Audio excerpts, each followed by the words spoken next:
ശശി തരൂർ ഏറെക്കുറെ ഉറപ്പിച്ചതായിട്ടാണ് കാണുന്നത് ഉപരാഷ്ട്രപതി സ്ഥാനത്തേക്കും. അതിൻ്റെ നീക്കങ്ങളൊക്കെ നടത്തുന്നുണ്ട്. അദ്ദേഹം CSI ഇടവകകളിലൊക്കെ കയറുന്നുണ്ട്. അവിടെയൊക്കെ വൻ സ്വീകാര്യതയാണ് ലഭിക്കുന്നത്. കാരണം ഇപ്പോൾ BJPക്ക് ക്രിസ്ത്യൻ സമൂഹത്തിൻ്റെ ഇടയിൽ വലിയ വേരോട്ടമുണ്ട്. അപ്പോൾ അതൊക്കെ വോട്ടാക്കി മാറ്റാൻ കഴിയും. അത് രാജീവ് ചന്ദ്രശേഖറിൻ്റെ ഒരു തന്ത്രം കൂടിയാണ്. രാജീവ് ചന്ദ്രശേഖറും ശശി തരൂരും കൂടി ചേർന്ന് കഴിഞ്ഞാൽ തിരുവനന്തപുരത്ത് വലിയ മുന്നേറ്റമുണ്ടാക്കാൻ, ഇപ്പോൾ തിരുവനന്തപുരം നഗരസഭ പിടിക്കാൻ കഴിയും. അതിനുശേഷം അവിടെ 2 സീറ്റുകൾ നേടാൻ കഴിയും. കാരണം നേമത്തും വട്ടിയൂർക്കാവിലും ഒക്കെ ലോക്സഭാ തെരഞ്ഞെടുപ്പിൽ ഒന്നാമത് നിൽക്കുന്നത് BJP തന്നെയാണ്.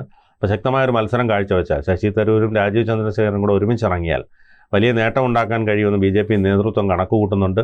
മാത്രമല്ല വിഭാഗീയതയ്ക്കൊക്കെ കുറച്ച് ശമനം വന്നിട്ടുണ്ട്. കാരണം സുരേന്ദ്രനെ മാറ്റിയതോടുകൂടി ആ 2 വിഭാഗങ്ങളും സ്വല്പം അടങ്ങിയിട്ടുണ്ട്. പിന്നെ അവർക്കൊക്കെ വേണ്ടത്ര സ്ഥാനമാനങ്ങളൊക്കെ നൽകിയിട്ടുണ്ട്.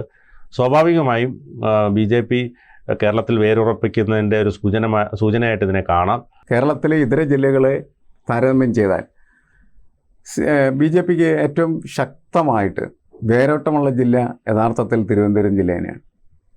അത് ആ കോർപ്പറേഷൻ പിടിക്കുക എന്ന് പറയുന്നതോടുകൂടി, അതായത് തലസ്ഥാന നഗരിയുടെ കോർപ്പറേഷൻ എന്ന് പറയുന്നത് BJPയുടെ കയ്യിലേക്ക് വരിക. ചെറിയ നീക്കമല്ല, അത് വലിയ നീക്കമാണ്. അത് നടത്താനായിട്ട് കഴിയും.